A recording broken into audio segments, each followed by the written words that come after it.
Saudações, sou Carlos Oliveira, do canal Pergunte ao Carlão, e hoje nós, em mais uma aula, dando continuidade ao nosso curso teológico, nós encerramos recentemente a introdução ao Antigo Testamento e hoje, excepcionalmente, nós damos início à introdução ao Novo Testamento.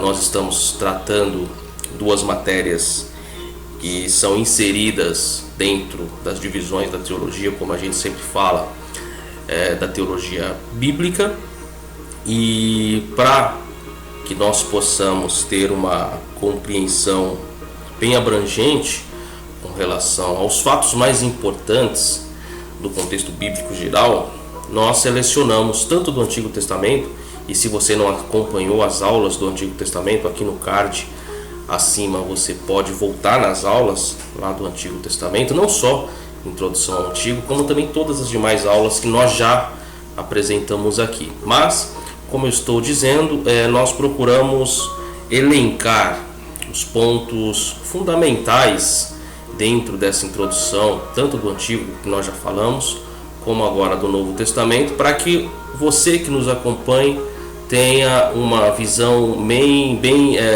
clara e mais abrangente dos fatos mais importantes da Bíblia. Não que a Bíblia tenha fatos menos importantes, não. Toda ela é importante. Porém, existem fatos, acontecimentos que são fundamentais termos essa visão e esse conhecimento. E eu procurei, baseado nesse prisma, selecionar os pontos fundamentais, até porque é um assunto muito amplo e nós não conseguiríamos falar tudo aqui em algumas aulas. Nós precisaríamos ser bem exaustivos e seriam muitas aulas para poder apresentar a você que nos acompanha em nosso canal essa introdução ao Novo Testamento. Se você que me acompanha nesse momento não é inscrito no canal, se inscreva no canal. Se você que já é inscrito no canal, além de assistir e acompanhar as nossas aulas, deixe seus comentários, as suas dúvidas aqui nos comentários abaixo e divulgue o canal, divulgue as aulas, não só as aulas da teologia, como outros vídeos que eu também tenho, entrevistas, debates e mensagens devocionais também. E hoje nós, então, dando início a essa parte, nós já vamos pegar aqui nosso slide e já iniciarmos, nessa questão. Então, para que a gente tenha uma visão, antes de entrar nos pontos fundamentais, nós começamos com uma introdução referente à questão da introdução, ou teologia também, podemos assim dizer, do Novo Testamento. Então, seguindo aqui o slide, lembrando que aqueles que fazem parte do nosso grupo no WhatsApp e no Telegram receberá esse slide também em PDF nos grupos. Então, se você não é inscrito no canal, se você ainda não tem informação de como entrar no nosso grupo, deixa aqui nos comentários seu interesse. Tem todos os contatos aqui nos comentários abaixo, aqui nas descrições, aliás, e você pode aí ter mais informações referentes ao nosso conteúdo, tá certo? E eu sempre procuro fazer uma coisa bem espontânea, não preparada, não que eu estou dizendo com relação ao conteúdo. Conteúdo a gente estuda sempre, mas nada algo preparado, algo, digamos, como a maioria dos youtubers que nós vemos aí, algo muito preparado. O mais importante aqui é conteúdo, não é cenário, não é preparo, não é falar uma linguagem bem mais, digamos, coloquial ou formal. Não, é uma linguagem que você entenda, que nós vamos direto ao ponto, sem com coisas de enrolação. E a gente às vezes procura pessoas assim e a gente não encontra pessoas assim. Então eu procuro ser totalmente diferente, avesso a essas questões, podemos dizer assim. Então, se você já está inscrito, ótimo. Se não é inscrito, se inscreva aí para ajudar a gente a divulgar o máximo que a gente puder. Então vamos lá. Introdução referente à introdução ao Novo Testamento, podemos começar do seguinte modo, né? O cristianismo, desde o seu início, focalizou principalmente a pessoa de Cristo. E eu quero dizer, quando eu digo o cristianismo, desde o início, focalizou principalmente a pessoa de Cristo, eu não falo do cristianismo com relação ao início do Novo Testamento. Até porque o cristianismo, esse termo, essa palavra, ela veio muito após o início. Na verdade, ela veio bem após a própria morte e ressurreição de Cristo. Perfeito? Então, o cristianismo, desde o seu início, focalizou principalmente a pessoa de Cristo antes que os seus ensinos. Essa pessoa sempre ocupou o primeiro plano. Que pessoa que eu estou dizendo? Jesus. O que é muito natural, especialmente nas epístolas do apóstolo Paulo, onde se encontram doutrinas tão maravilhosas acerca da pessoa de Cristo. Isto, porém, em nada pode diminuir a grandeza do corpo de doutrinas que Cristo mesmo ensinou. Este exame ligeiro das ideias que constituem o mundo intelectual e religioso em que Jesus esteve mostrarão quão ingrata era a terra em que ele, Jesus, havia de lançar as sementes do verdadeiro reino de Deus. Então, o Novo Testamento, ele apresenta muito mais a pessoa de Cristo propriamente do que diretamente os seus ensinos, a sua mensagem. A pessoa de Cristo, ela é tão mais apresentada e colocada sobre, vamos dizer, base de estudo e de discussão do que propriamente os seus ensinos, as suas mensagens. E isso a gente se vê principalmente nas epístolas, nos desdobramentos, tanto das epístolas escritas por apóstolo São Paulo, como também das epístolas gerais. Então, a pessoa de Cristo, ela é apresentada sempre. Em todo momento nós observamos não o ensinamento apenas de Cristo, não o que Cristo falou. Porque uma coisa é o que você fala, outra coisa é o que você representa, quem você é. Então, mais do que o que Cristo falava, era mais apresentado quem Cristo era. Então, não só na questão do Novo Testamento, nos concílios antigos, se falava muito sobre a pessoalidade de Cristo, se Cristo era 100% Deus, 100% homem, sobre a sua subordinação eterna ao Pai, ou seja, por mais que ele seja Deus, ele está em um degrau abaixo. Então muitos desses pontos eram discutidos. Inclusive nós temos livros atuais, a teologia sistemática de Wayne Grudem, por exemplo, ela sempre apresenta Cristo como um degrau, como um subalterno eterno do Pai. Então assuntos desse gênero são sempre comentados nos livros do Novo Testamento, mais do que propriamente os ensinos que Jesus ensinou ou ensinava. A teologia do Novo Testamento é o ramo das disciplinas cristãs que seguem determinados temas através de todos os autores do Novo Testamento e que depois funde esses quadros individuais num só conjunto abrangente. Estuda, portanto, a revelação progressiva de Deus em termos da situação vivencial na ocasião da escrita e depois delineia o fio subjacente que une todos os dados. Então, essa é uma introdução básica da teologia do Novo Testamento. E o que é a teologia do Novo Testamento? A teologia do Novo Testamento é o estudo do que Deus revelou sobre si mesmo no Novo Testamento. O sistema da teologia do Novo Testamento toma as várias verdades que os livros do Novo Testamento nos ensinam sobre Deus e as apresenta de forma organizada. É como uma teologia sistemática, só que não limitado propriamente digamos, como nós podemos dizer, a uma visão mais ampla, não, mas destinada apenas aos acontecimentos neotestamentários, como por exemplo a teologia sistemática, ela sistematiza uma gama de conhecimentos, e depois nós vamos falar sobre teologia sistemática. Nesse momento nós estamos em teologia bíblica, mas a teologia sistemática ela abrange conhecimentos ou assuntos relacionados à pessoa de Deus, Cristo, homem, anjos, as últimas coisas, salvação, pecado, redenção, enfim, dentro desse universo da teologia sistemática existem essas múltiplas matérias, onde elas são sistematizadas num conjunto só, por isso é sistemática, ou seja, são sistematizadas. A teologia do Novo Testamento é a mesma coisa, a diferença é que não abrange as matérias gerais sistematizadas como teologia sistemática, mas sim os assuntos gerais relacionados ao Novo Testamento, sobre os personagens, sobre o conteúdo, sobre as autorias, sobre sua dogmática, historicidade, sobre a sua geografia, enfim, vários assuntos relacionados explicitamente ao Novo Testamento. Então, essa é a teologia do Novo Testamento, perfeito?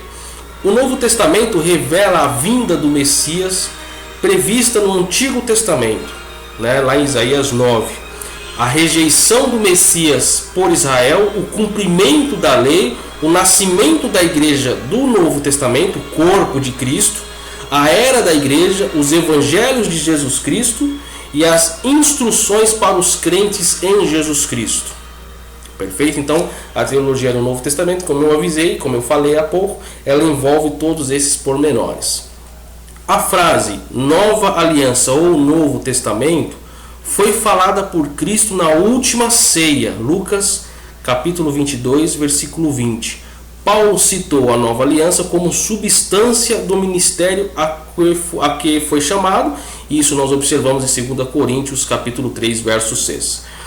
O Antigo Testamento é o registro do chamado e da história da nação judaica e contém a lei mosaica, a antiga aliança, que nós falamos sobre a introdução ao Antigo Testamento, a qual Israel estava obrigada ou abrigada por muitos anos. O Novo Testamento trata da história e da aplicação da redenção em Cristo da lei. Ou seja, nós observamos em Gálatas 4, verso 4 ao 5, uma redenção que ele, Cristo, forneceu através de sua morte na cruz. E nós observamos também em Efésios capítulo 1, verso 7.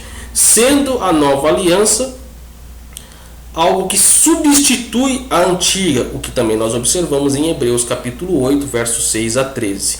Essa questão da nova aliança existem muitas vertentes. Uma outra vertente é que, na verdade, não são muitas alianças, não há antiga e nova aliança, mas que existe apenas uma única aliança, onde a primeira, a antiga, na verdade não seria uma antiga aliança, mas sim uma vertente da única aliança que é Cristo. Então, existe também essa teoria defendida por alguns teólogos. A teologia é o estudo das doutrinas da Bíblia, seguindo a revelação progressiva que Deus fez ao homem desde o início dos tempos até o fim do livro do Apocalipse.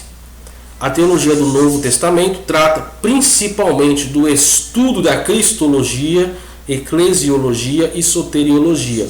Além disso, promove nossa compreensão da escatologia, da pneumatologia, da angelologia, da amartiologia e outros campos da doutrina. Ou seja, todas essas matérias que eu falei são matérias que são mais elaboradas e mais apresentadas com profundidade na teologia sistemática. Nós vamos discutir cada uma dessas matérias na teologia sistemática, tá? Mas, na teologia do Novo Testamento, em função da pessoalidade de Cristo, da apresentação de Cristo, ela também tem muitas vertentes que são inseridas dentro do contexto de cada uma dessas matérias que nós falamos. Então, indiretamente, nós também apresentamos parte dessas matérias que nós estamos falando aqui. Então, para você ver que é bem complexo e o assunto é muito amplo, o qual, como eu disse também no início, não teria como gravarmos em algumas aulas, em alguns vídeos, uma teologia do Novo Testamento que envolva todos os pontos, porque era muito exaustivo. Então nós precisaríamos de muitas aulas. Então, por isso, essa é uma das razões, evidentemente, de ter que elencar alguns pontos fundamentais da teologia para que nós possamos apresentar aqui. E sobre a questão dos livros, né? Talvez você que me acompanha sabe, a gente sempre apresenta alguns livros e talvez a gente conduzindo na aula não tinha apresentado antes por nós estarmos fazendo o passo a passo do slide, mas eu não me esqueci. Então aqui tem algumas obras que eu sempre recomendo. todas as matérias eu recomendo você adquirir pelo menos uma obra sequer de cada uma das matérias. Se puder adquirir todas, perfeito. Mas pelo menos uma matéria, aliás, uma obra de cada matéria, seria interessante vocês adquirirem. Eu recomendo aqui, tem algumas teologias do Novo Testamento, introdução ao Novo Testamento, de várias editoras. Então é fundamental que você adquira. Eu tenho algumas aqui, por exemplo, eu tenho uma obra aqui de David Stern, da editora Templos, Comentário Judaico do Novo Testamento. Esse livro aqui é muito bom, você pode adquirir essa obra também. É um livro de mais de 1000 páginas, é isso mesmo? É um livro de 945 páginas, tá? Comentário Judaico do Novo Testamento, é um livro muito bom, um livro muito excelente. E isso aqui é um comentário do Novo Testamento. Se você quer uma teologia do Novo Testamento, eu recomendo essa teologia de Rudolf Bultmann, da editora Teológica, que é uma obra belíssima, uma obra de aproximadamente aí 900 páginas, que é essa obra aqui, Teologia do Novo Testamento, de Rudolf Bultmann, da editora Teológica. Você pode adquirir também essa obra. Então, são algumas obras, existem mais obras ali, né? Vou apresentando na medida das aulas, e você pode adquirir uma dessas obras aqui também. Pelo menos uma das obras é fundamental você adquirir para que você tenha um conteúdo a mais para estudar sobre a matéria. Então, cada uma das matérias que a gente apresenta, adquira pelo menos um desses livros, que é fundamental, referente ao curso nosso de teologia. Perfeito? Então, vamos falar aqui um pouco da história da teologia do Novo Testamento, né? Analisaremos o processo progressivo da teologia no Novo Testamento no transcorrer da história. Então vamos lá. Na Idade Média, durante a Idade Média, o estudo bíblico esteve completamente subordinado ao dogma eclesiástico. A teologia bíblica foi usada apenas para reforçar os ensinos dogmáticos da igreja, os quais eram fundamentados na Bíblia e na tradição da igreja. A Bíblia era interpretada pela tradição histórica e a igreja a considerava como fonte da teologia dogmática, que no caso, teologia sistemática. Então essa era a visão referente à teologia do Novo Testamento na Idade Média. Na Reforma, os reformadores reagiram contra o caráter não bíblico da teologia dogmática e insistiram em que a teologia deva estar fundamentada apenas na Bíblia. Berkhoff diz que o lema dos reformadores era: a igreja não determina o que as escrituras ensinam, mas as escrituras determinam o que a igreja deve ensinar. O principal fundamento, o princípio fundamental era scripturae interpretes, isto é, a escritura é intérprete da escritura, ou seja, a Bíblia se auto-interpreta. A Bíblia interpreta a Bíblia. Esse era o princípio fundamental, né, com relação ao conteúdo bíblico. E o escolasticismo ortodoxo. Os resultados obtidos pelos estudos históricos da Bíblia, realizados pelos reformadores, logo se perderam no período imediatamente após a Reforma, e a Bíblia foi mais uma vez utilizada sem uma perspectiva crítica e histórica para servir de apoio à doutrina ortodoxa. A história foi completamente absorvida pelo dogma e a filologia tornou-se um ramo da dogmática. Então, aqui para que nós possamos ter uma visão histórica da teologia do Novo Testamento, tá? E aqui nós vamos entrar numa visão para que a gente tenha um conteúdo mais, digamos, direcionado.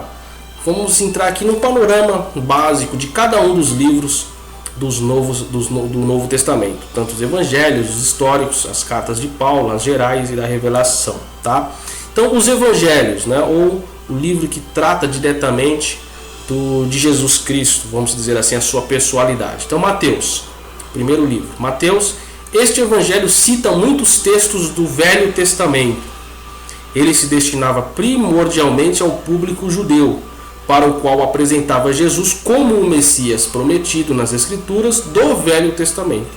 Mateus narra a história de Jesus desde o seu nascimento até a sua ressurreição e põe ênfase especial nos ensinamentos do mestre. Ou seja, o evangelho de Mateus, segundo Mateus, ele tem como destino apresentar Jesus ao público judeu, ao público judaico. Então ele tem uma gama de informações que direcionam a pessoa de Jesus Cristo, ou o conhecimento de Jesus Cristo, a um público específico, que no caso, os judeus. O Evangelho de Marcos, que no caso foi o primeiro a ser escrito, podemos já dizer assim, Marcos escreveu um evangelho curto, conciso e cheio de ação. Seu objetivo era aprofundar a fé e a dedicação da comunidade para a qual ele escrevia. Ou seja, Marcos foi o primeiro a ser escrito, porém ele foi mais curto, porém mais objetivo.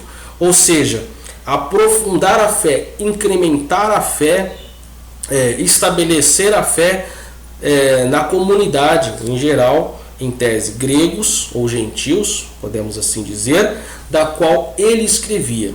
Tá? O Evangelho de Lucas. Neste Evangelho é enfatizado como a salvação em Jesus está ao alcance de todos. O evangelista mostra como Jesus estava em contato com as pessoas pobres, com os necessitados e com os que são desprezados pela sociedade. Talvez Lucas, por ter uma conotação mais, digamos, gentílica, podemos dizer assim, né, mais social, seria a palavra mais exata, ele tinha esse caráter, né, de apresentar Jesus diante de pessoas mais necessitadas, menos assistidas pela sociedade da época. Então o evangelho, segundo escreveu Lucas, ele se destinava a esse público especificamente, as pessoas mais carentes, mais necessitadas, que estavam mais à margem de um contexto mais helenizado, romano, podemos dizer assim, ou até mesmo dentro de uma ideia judaizante, então de um público mais rejeitado, podemos dizer assim. O Evangelho de João, pela sua forma, se coloca à parte dos outros três, e depois nós vamos falar dessa questão dos evangelhos sinóticos, né? E João não faz parte dele.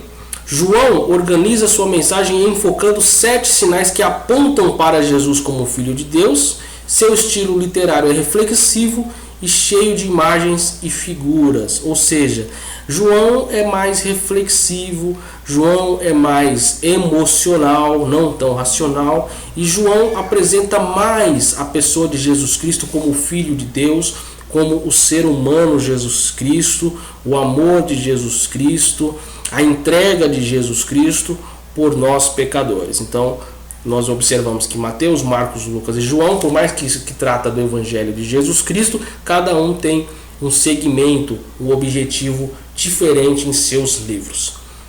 Terminado a parte dos Evangelhos, nós entramos no único livro histórico do Novo Testamento, que é o livro de Atos dos Apóstolos.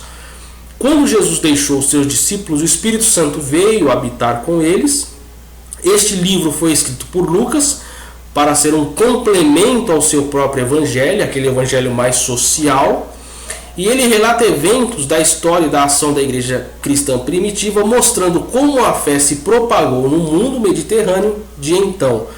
Então, os Atos dos Apóstolos, ele trata dos desdobramentos do cristianismo propriamente, da ascensão cristiana, com relação não só as pessoas locais da Palestina, como também em toda a parte do mundo conhecido ou civilizado, como por exemplo partes da Ásia, partes da África e grande parte também do continente europeu.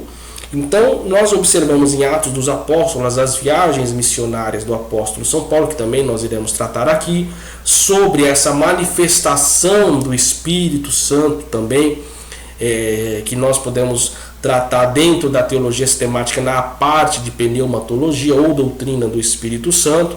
Então o livro de Atos dos Apóstolos, ele traz um desdobramento mais abrangente e mais completo da ascensão da igreja, desde quando Cristo é assunto ao céu até o momento da descida do Espírito Santo, da conversão dos primeiros membros com o discurso de São Pedro apóstolo, as viagens missionárias do apóstolo São Paulo, as dificuldades das implantações das igrejas, das reuniões onde os irmãos se encontravam para prestar seu culto, né, até a sua culminância.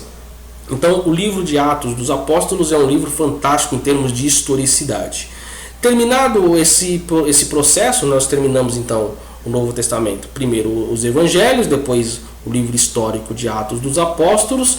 Nós também temos as cartas de São Paulo, ou cartas do apóstolo Paulo. Então vamos a Romanos, considerado uma das suas principais cartas.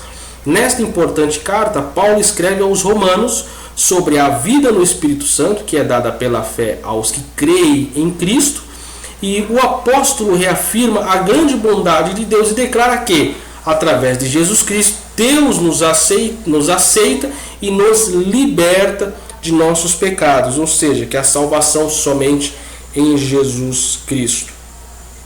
1 Coríntios, esta carta trata especificamente dos problemas que a igreja de Corinto estava enfrentando, que eram dissensões, imoralidade, problemas quanto à forma da adoração pública e confusão sobre os dons do Espírito Santo. E isso até hoje existem, principalmente dentro da questão do continuismo ou do cessacionismo dessa manifestação dos dons, que também nós iremos falar sobre esses temas na matéria de teologia, em alguma das matérias da teologia sistemática.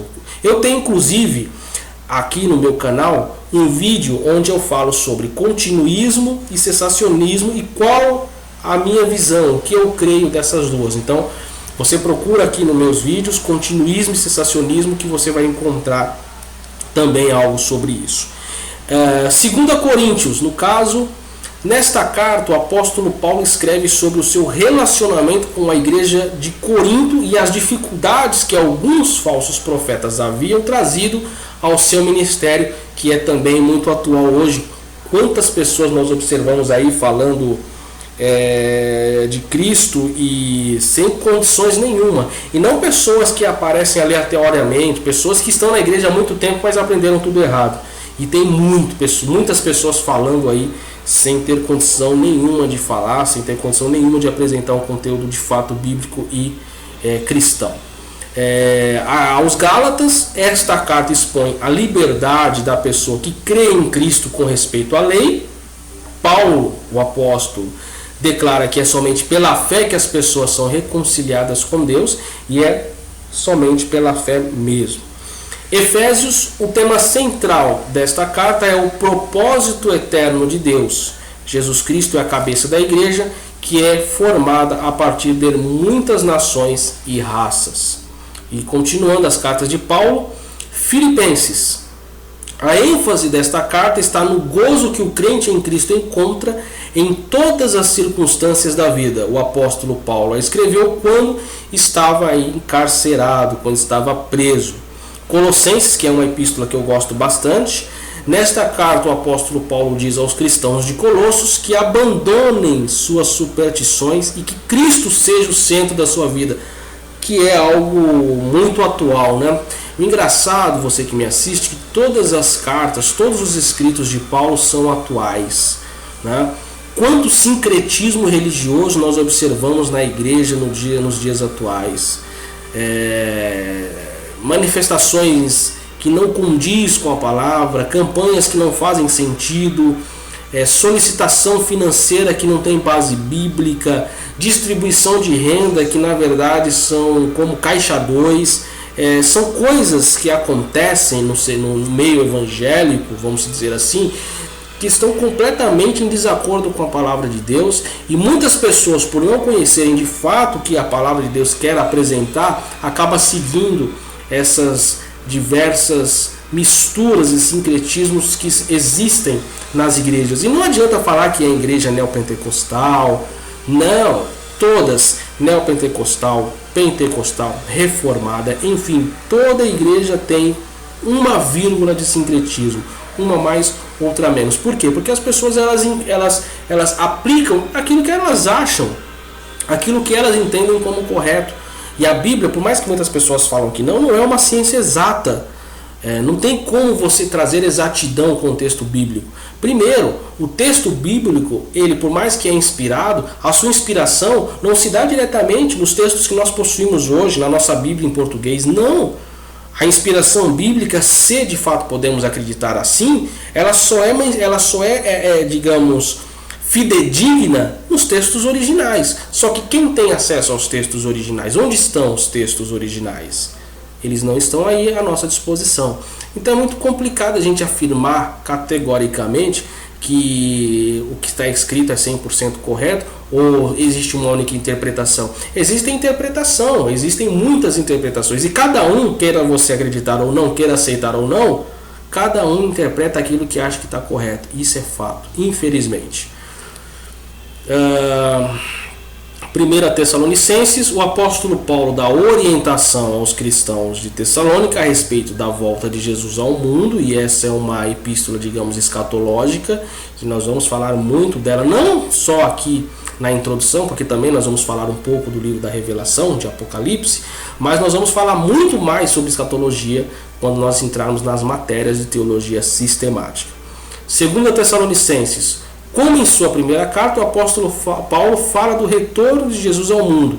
Também trata de preparar os cristãos para a vinda do Senhor. Ou seja, tanto 1 Tessalonicenses como 2 Tessalonicenses são epístolas escatológicas e que são livros fundamentais para a gente entender. E eu não vou entrar no mérito dessa escatologia nesse vídeo, tá? 1 Timóteo. Esta carta serve de orientação a Timóteo, um jovem líder da igreja primitiva, que Paulo tinha um grande carinho. O apóstolo Paulo lhe dá conselhos sobre a adoração, o ministério e os relacionamentos dentro da igreja. 2 Timóteo, esta é a última carta escrita pelo apóstolo Paulo. Nela, lança um último desafio aos seus companheiros de trabalho. Então, 2 Timóteo, irmãos, é você que me assiste, é a última carta que o apóstolo São Paulo, ou São Paulo apóstolo, escreve. A última carta que ele escreveu. Depois ele vem a ser o mártir, né? Ele vem a ser morto por ordem do imperador Nero, tendo sua cabeça arrancada, podemos dizer assim. No outro vídeo, não dentro da nossa área de teologia, eu irei falar sobre como cada um dos apóstolos ou dos discípulos também, né? Haja visto Iscariotes ter sido discípulo, mas não se formado apóstolo, como cada um deles veio a falecer, né?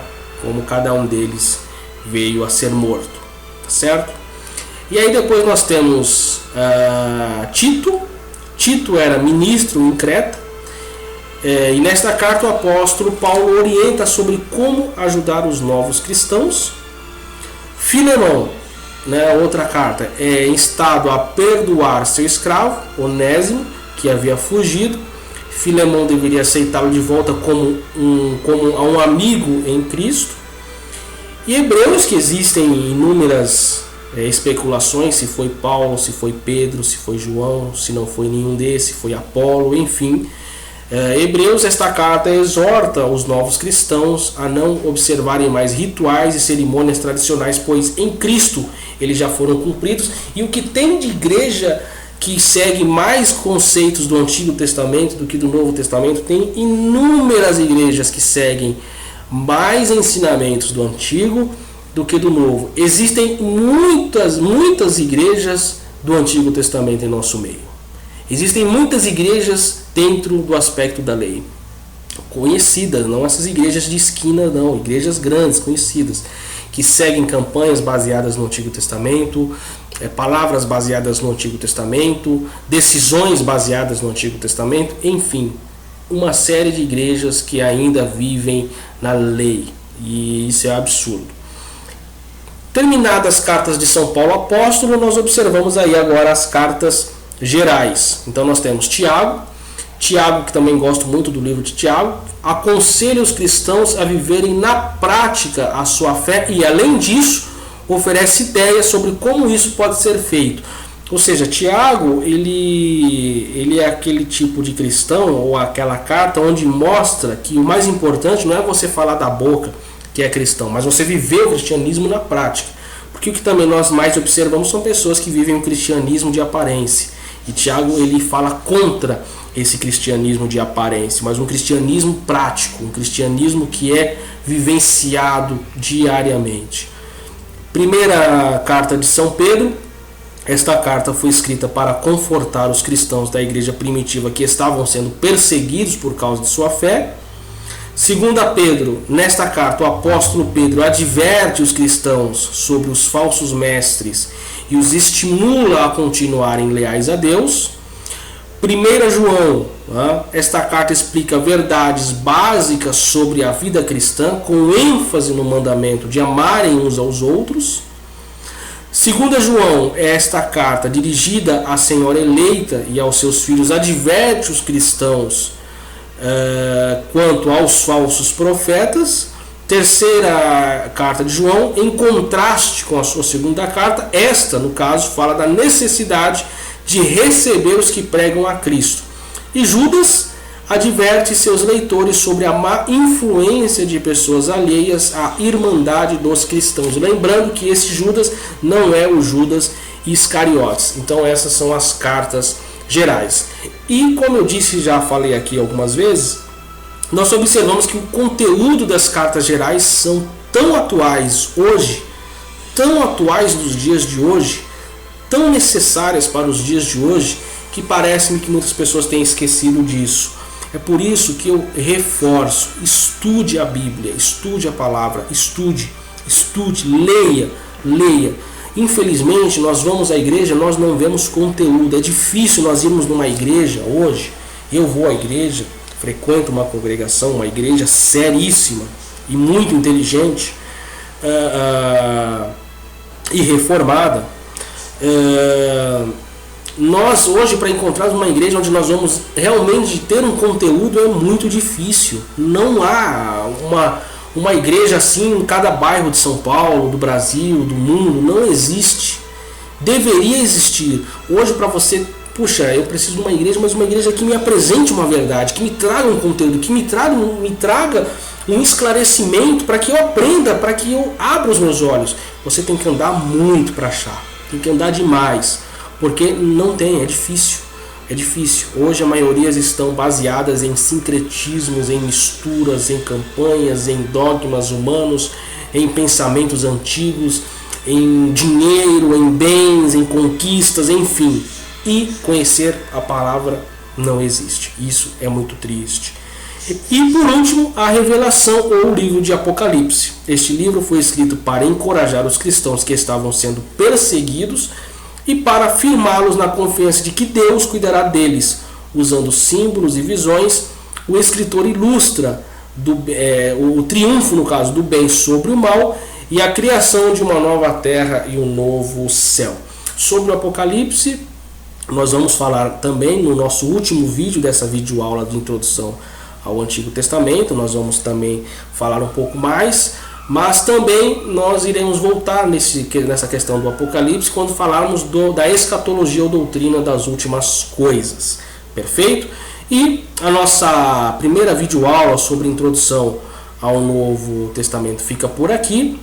Então, você aí que tiver suas dúvidas, deixe aqui nos comentários, acompanhe os cards aqui, as demais videoaulas que nós apresentamos. Você observa agora em minhas redes sociais, você pode seguir minhas redes sociais, divulgar minhas redes sociais. Também aqui os meus livros, aqui eu tenho 6 livros, mas na verdade eu já lancei mais um, 7º livro, Calvinismo e Arminianismo. No próximo vídeo eu vou apresentar para vocês aqui o meu 7º livro. E você pode adquirir qualquer um dos meus livros aqui no comentário, entrar em contato nos contatos que está na descrição, e com certeza você vai adquirir um livro rico de informação e de conteúdo, sem estar preso às amarras da religião, sem querer agradar gregos e troianos, mas livros que tratam da verdade sem nenhum tipo de achismo ou posicionamento pré-estabelecido por determinadas denominações. Em parceria com a Fundação Carlos Oliveira e a editora Educação Cristã, nós terminamos a nossa primeira videoaula sobre introdução ao Novo Testamento. Se não é inscrito no canal, se inscreva. Se já é inscrito, divulgue, fale com as pessoas, se inscreva no canal, deixe seus comentários, dúvidas, estamos à disposição e até o nosso próximo vídeo. Deus abençoe.